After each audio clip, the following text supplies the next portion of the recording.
大家好，我係阿俊，歡迎嚟到我哋嘅 channel。大家嚟福岡旅行，可能都會揀住喺博多車站附近，因為博多車站非常之方便。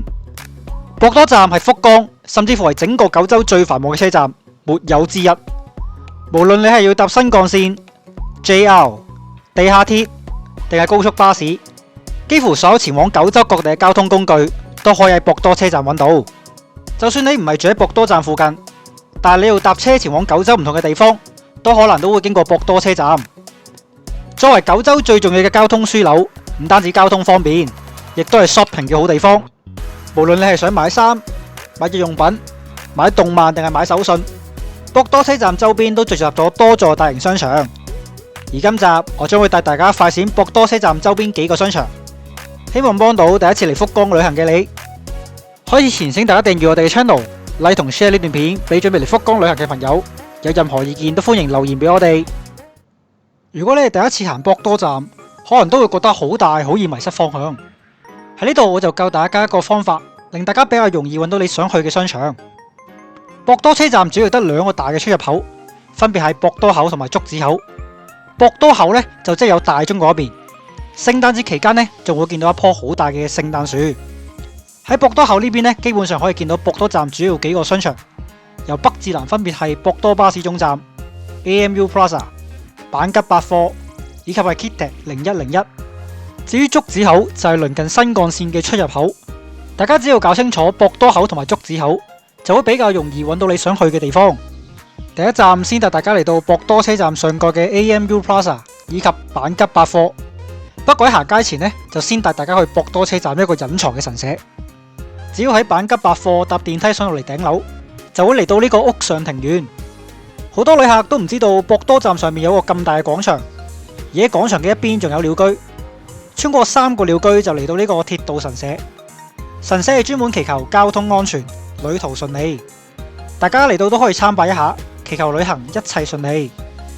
而喺廣場嘅另一邊仲有一個觀景台，除咗可以欣賞福岡市嘅風景，仲可以睇到鄰近福岡機場嘅飛機升降。不過天台呢度咧都幾大風，我都係落一層睇下咩食先。博多站嘅9樓同埋10樓咧係一個好大嘅美食廣場，有超過40間食肆咁多。例如有福岡嘅名物牛腸鍋、燒料，亦都係好人氣專食壽喜燒嘅人形丁金伴。不過聽聞呢間餐廳好難預約嘅。亦都係我哋介紹過嘅西新初喜，亦都係日本全國連鎖嘅利久牛舌，以及係其他嘅日式料理。想食外國菜嘅話，呢度亦都有西班牙菜、意大利菜、墨西哥菜。你想飲茶食點心嘅話呢度都有間鼎泰豐，連素食餐廳都有。如果嚟到博多唔知食咩好嘅話呢，就可以上嚟呢度睇下有咩想食啦。9樓嘅一邊呢，亦都有間戲院。前排呢，我就喺呢度睇咗《阿凡達》，票價呢就2000yen，咁唔知各位覺得係平定貴啦？唔知大家嚟日本旅行嗰陣有冇遇過呢個情況？喺商場行街行到一半呢，就先發現手機冇信號喎，只可以連接商場嘅免費 WiFi 先可以上網。免費 WiFi 呢的確好方便，但係實暗藏安全風險。如果你冇任何嘅保護措施，就直接用公共 WiFi，你個人資料、帳號密碼，甚至乎係信用卡資料，都可能被不法分子偷走。所以我自己喺外面用公共 WiFi 嗰陣呢，一定會先打開 Surfshark VPN， 幫我嘅手機或者電腦加密網絡連線。咁樣無論我係查地圖、訂行程定係登入賬號都比較安全。而家 Surfshark 仲有新功能，電子郵件詐騙檢測器，只要安裝 Google Chrome 嘅擴充程式，就可以透過 AI 即時分析郵件，令你收郵件都收得更加安心。而且 Surfshark 係全球超過140個地區，有4500幾個伺服器，連線又快又穩定。最正嘅係，只要一個賬號就可以連接無限部裝置使用，手機、平板、手提電腦都可以同時使用。仲可以 share 俾屋企人一齊用，咁樣一家人都可以安全上網。如果你經常出國旅行，又或者平時都會用公共 WiFi， 我會推薦大家試下用 Surfshark VPN。非常感謝我哋嘅贊助商 Surfshark VPN 繼續支持我哋。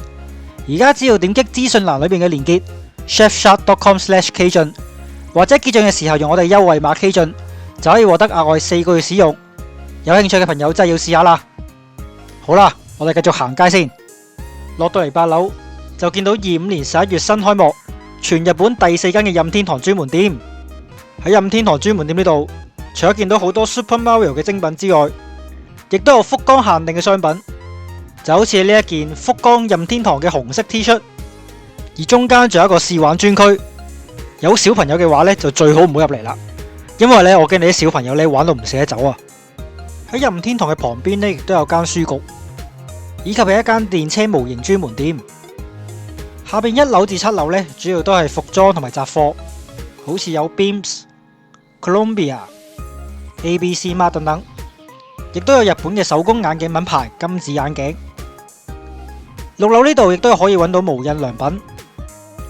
5樓呢度亦都有間迪士尼專門店，睇下隻小熊維尼幾得意。如果你想一次過揾晒日本嘅文具、生活用品等等，就一定要行下呢間 Hands 啦。呢間 Hands 佔地5層，無論你係想買文具、動漫小物、床上用品，甚至乎係買得太多要買個行李箱嘅話呢，都可以喺 Hands 度揾到。咁快就行到攰嘅話，就可以嚟呢間 Afternoon Tea 食翻個 Afternoon Tea。除咗喺餐廳可以食個 Afternoon Tea 之外呢，佢哋本身亦都有賣啲好精美嘅家品。如果 shopping 完想退稅，就可以去2樓 Starbucks 對面嘅免稅櫃台。嚟到1樓就係博多車站嘅位置啦。喺 AMU Plaza 嘅旁邊呢，可以揾到 Minecraft 嘅手信街，例如福岡嘅名物老老雞就可以喺呢度揾到。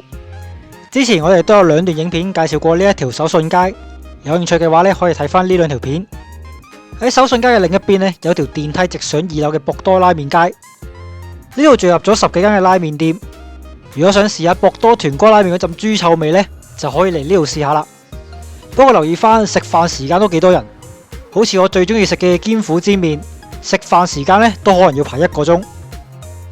依家我落翻嚟博多站竹子口嘅1樓，喺新幹線車站嘅旁邊呢會有間 Mr. 東甩，再隔籬呢會有一條一品通嘅商店街。呢度都有唔少嘅手信店，亦都可以買便當。超過一品通之後呢，就會嚟到 AMU Estate。喺1樓呢度呢，會見到有幾間雜貨店，亦都可以喺度揾到 Free Cons。呢度亦都揾到呢間嘅 H&F 紅茶專門店，入面呢有唔同味道嘅紅茶，而且仲有得試飲添。落到嚟 AMU Estate 嘅 B1，可以話係女士嘅專區。呢度有唔少嘅日系品牌、首飾店，仲有呢間阿 K 成日嚟嘅 Cosme Store。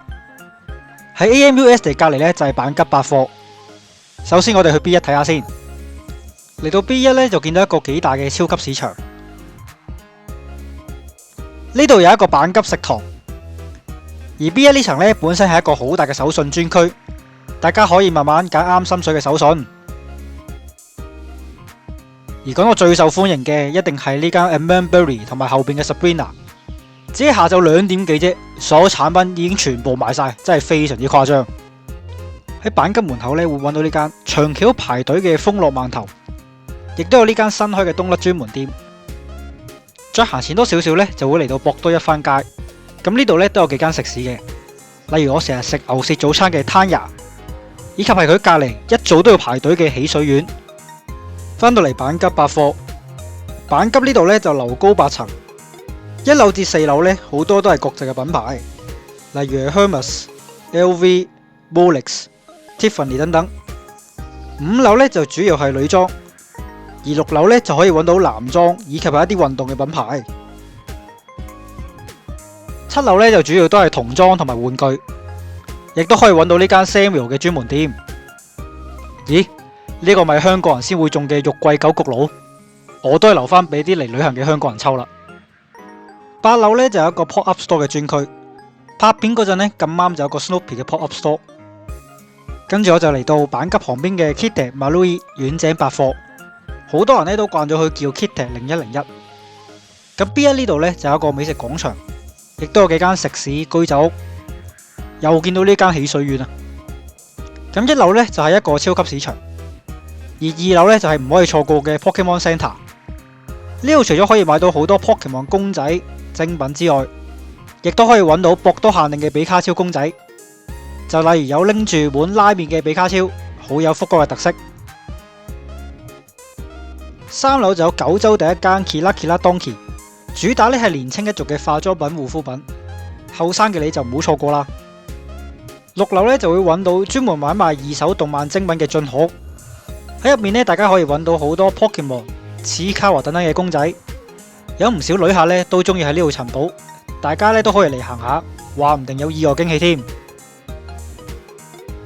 Kidde 0101呢度咧亦都可以揾到 Uniqlo、Celia 等等，而9樓、10樓咧亦都有個美食廣場，例如有呢間我哋間中都嚟食嘅星奶咖啡店。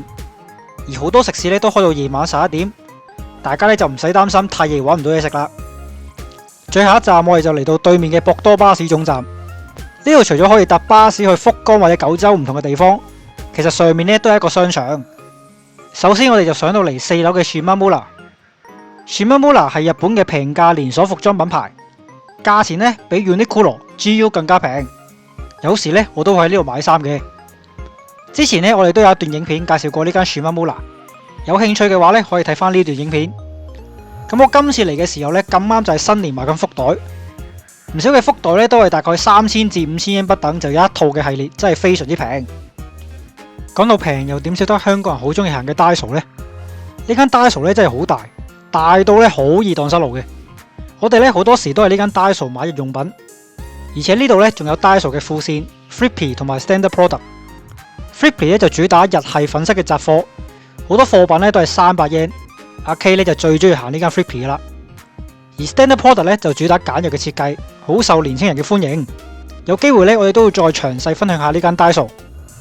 如果係動漫迷嘅話咧，一定要上到嚟7樓睇下。呢度咧有一番賞嘅專門店，大家可以試下你嘅運氣會唔會中大獎拎翻香港。旁邊咧仲有數之不盡嘅扭蛋機，仲有好多部夾公仔機添。食完晚飯有時間呢，就可以上到嚟呢度夾公仔扭下蛋。